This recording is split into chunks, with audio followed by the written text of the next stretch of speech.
Hello everyone, welcome माय mini vlog. तर आज आम्ही गेलो होतो लांबा येथील बलिदेव या मंदिरामध्ये. संध्याकाळचे 6 वाजले होते. संध्याकाळचे वातावरण खूपच छान असे वाटत होते. मंदिराकडे जाताना खूपच शांत अशी फिलिंग येते आणि हे मंदिर खूप प्रसिद्ध आहे. इथले वातावरण पण खूपच छान आहे. इथे आल्यावर मन खूप शांत होतं. पोहोचलो तिथे जत्रा पण भरलेली होती. आम्ही या मंदिरात दुसऱ्यांदा आलो, पहिल्यांदा एकदा येऊन गेलेलो.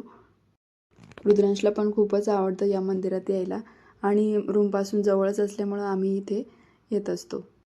मग बाप्पासाठी प्रसाद घेतला आणि दर्शनासाठी रांगेत उभे राहिलो.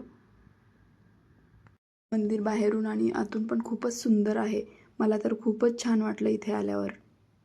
हे मंदिर खूपच प्रसिद्ध असल्यामुळं इथे कायमच खूपच गर्दी असते. मग पहिल्यांदा गणपती बाप्पाचं दर्शन झालं, त्यानंतर हनुमानजींचं दर्शन झालं,